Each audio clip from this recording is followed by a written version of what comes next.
Long Island medium Theresa Caputo's mother, Veronica, is slowly dying. Her arms and legs have stopped working, and her physical condition is deteriorating.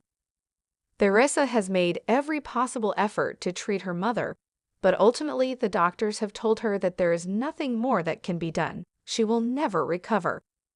Theresa Caputo sat by her mother's bedside, her heart heavy with the weight of inevitability. The rhythmic beeping of the machines filled the quiet hospital room, punctuated only by the occasional shuddering breath from Veronica. Once a vibrant woman full of laughter and life, she now lay still, her once strong hands motionless against the crisp white sheets. The doctors had spoken in their solemn tones. There was nothing more to be done. Theresa had pleaded, had searched for miracles in places both medical and spiritual, but the answer remained the same. Her mother's body was failing, slipping away piece by piece. "Ma," Theresa whispered, holding her mother's frail hand, "I know you can hear me." Veronica's eyelids fluttered slightly, a small sign of awareness. Theresa fought back tears. "I know you're scared, but you don't have to be. You always told me that love never dies, that the ones we lose are never really gone." For years, Theresa had brought comfort to others, delivering messages from beyond, but now, faced with her own impending loss, she felt helpless. Could she truly trust what she had always believed? A tear slipped down her cheek as she squeezed her mother's hand. "When you get there, promise me you'll send me a sign, something to let me know you're okay." The room fell silent except for the hum of the machines. Then, ever so faintly, Veronica's lips curved into the softest of smiles. A warmth filled Theresa's chest, a deep knowing that her mother understood. That night, as Theresa sat in the dimly lit room, exhaustion pulling at her, she felt a sudden change in the air, a warmth, a presence, something unexplainable. She closed her eyes, and in the space between waking and sleep, she heard it, a whisper soft as a breeze. "I love you, Theresa. I'll always be with you." And in that moment, she knew, love never dies. However, Theresa Caputo had always known she was different. As a child, she would hear whispers in the dark, see shadows move when no one was there, and feel a chill run down her spine, even on the hottest summer days in Long Island. At first, she thought it was just her imagination, but as she grew older, she realized the truth. She could connect with spirits. But this gift came at a price. For years, Theresa struggled with overwhelming anxiety. The constant flood of emotions, the whispers of lost souls seeking closure, and the weight of carrying messages from the other side became too much to bear. Every crowded room felt suffocating. Every quiet moment was invaded by unseen voices. Doctors called it anxiety, but deep down, she knew it was something else. One night, as she sat alone in her living room, a sudden chill filled the air. The lights flickered, and a soft voice called her name. "Theresa?" Her heart pounded. She had heard that voice before. It was her grandmother's, who had passed away years ago.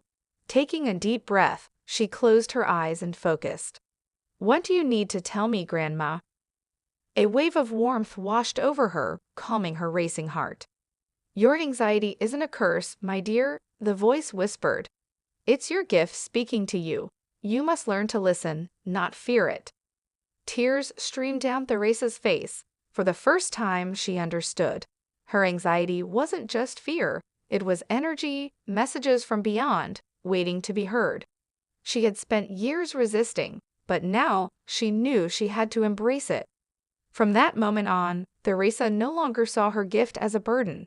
Instead, she learned to control it, to set boundaries with the spirits, and to use her ability to help others find peace. And as she did, her anxiety slowly faded, replaced by a deep sense of purpose. Now, as the Long Island medium, she shares her gift with the world, not as a source of fear, but as a bridge between the living and the dead. And through every message she delivers, she finds her own peace, one spirit at a time. However, it had been 6 months since Dad passed away. Life felt empty without him, his loud laughter, his dad jokes, and the way he always knew how to fix everything. Mom tried to stay strong for me and my little brother, Liam, but I could see the sadness in her eyes. One evening, Mom surprised us with an idea.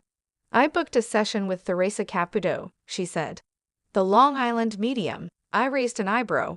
Mom nodded. I need to know if Dad is okay. Liam and I exchanged glances. We weren't sure if we believed in mediums, but we didn't want to disappoint Mom. The day of the session, we sat nervously in Theresa's cozy, dimly lit office. She closed her eyes, took a deep breath, and suddenly smiled. Wow, he came in strong, she said.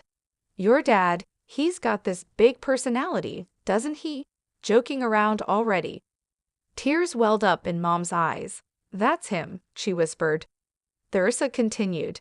He says he's still watching over you guys. He knows Liam just lost his baseball glove. Liam's mouth fell open. That happened yesterday. Theresa laughed. Yeah, well, your dad says it's behind the couch. Liam bolted home after the session, and sure enough, there was his glove. That night, as I lay in bed, I whispered, "Miss you, Dad." And for the first time in months, I felt warm, like an invisible hug. Maybe, just maybe, Dad really was still looking after us. However, Theresa Caputo had seen grief in many forms, but when Margaret walked into her reading, she felt a pain unlike any other. The elderly woman clutched a faded photograph of a young man with deep brown eyes and a mischievous smile. This is my son, Daniel, Margaret whispered. He passed away 5 years.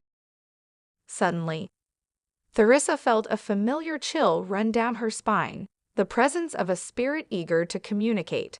She closed her eyes, letting the energy flow through her. He's here, she said softly. He's standing right beside you, holding your hand. Margaret gasped, covering her mouth. Oh, my boy. Tears welled up in her eyes. Theresa nodded. He wants you to know it wasn't your fault. He keeps showing me a car. Was he in an accident? Margaret trembled. Yes, he was driving home late at night. They said he lost control. Her voice broke. I should have stopped him from leaving. Maybe if I had called him, he would have. No, Theresa's voice was firm but gentle. He says, Mom, stop blaming yourself. It was my time. Margaret sobbed quietly. Theresa continued, He's showing me a necklace. Do you have something of his? Margaret reached inside her blouse and pulled out a silver chain. His Street Christopher pendant. He always wore it. Theresa smiled. He says, Mom, I see you hold it every night before bed. I hear you when you talk to me. I am always with you. Margaret let out a deep, shuddering breath. I just wanted to know he's okay. Theresa's eyes softened. He's more than okay. He's at peace, and he wants you to be too. For the first time in years, Margaret felt a weight lift from her heart. She clutched the pendant and whispered, Thank you, my Danny. Theresa smiled. He says, I love you, Mom, always. As Margaret wiped her tears, a gentle warmth surrounded her, her son's love, lingering beyond the veil. However, 8-year-old Lily sat on the porch swing, clutching the locket her mother had given her before she passed.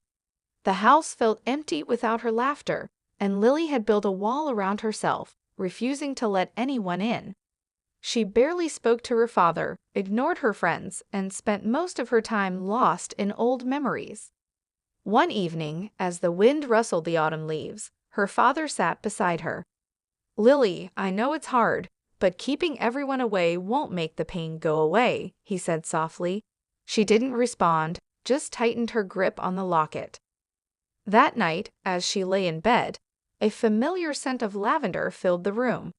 A soft, warm light glowed near the window, and suddenly there she was, her mother. She looked just as Lily remembered, with her kind smile and golden hair cascading over her shoulders. Mom? Lily's voice was barely a whisper. Yes, my love, her mother said gently. I've missed you. Tears welled up in Lily's eyes. Why did you have to leave? It hurts so much. I know, sweetheart, her mother said, kneeling beside her. But you don't have to go through this alone. It's okay to let people in. Let Dad hold you when you're sad. Let your friends make you laugh. Love doesn't disappear, Lily, it just changes. Lily hesitated. But if I let go, will I forget you? Her mother placed a hand over Lily's heart. Never. I'm always here, in your heart, in your laughter, in the love you share with others. A warm tear slid down Lily's cheek, but for the first time in months, she didn't feel so alone. The next morning, as she stepped downstairs, she saw her father making breakfast. Instead of walking past him, she wrapped her arms around him. Surprised but overjoyed, he hugged her tightly. I love you, Dad, she whispered. Her mother's words echoed in her heart, and for the first time in a long time, Lily let love in again. However, Theresa Caputo had seen many emotional readings throughout her career as the Long Island medium, but this one was different. On a bright Sunday afternoon, she was scheduled to meet Linda, a longtime superfan who had been trying for years to get a reading. Linda, a middle-aged woman with kind eyes and a nervous smile, had lost her daughter, Emily, in a tragic accident 5 years ago. Ever since then, she had been yearning for a sign, a message, anything to know her daughter was still with her. As soon as Linda sat down, Theresa felt a strong presence. The warm energy filled the room, and Theresa immediately knew that Emily had something important to say. She's here, Theresa said, her voice slightly trembling. She's been waiting for this moment, just like you.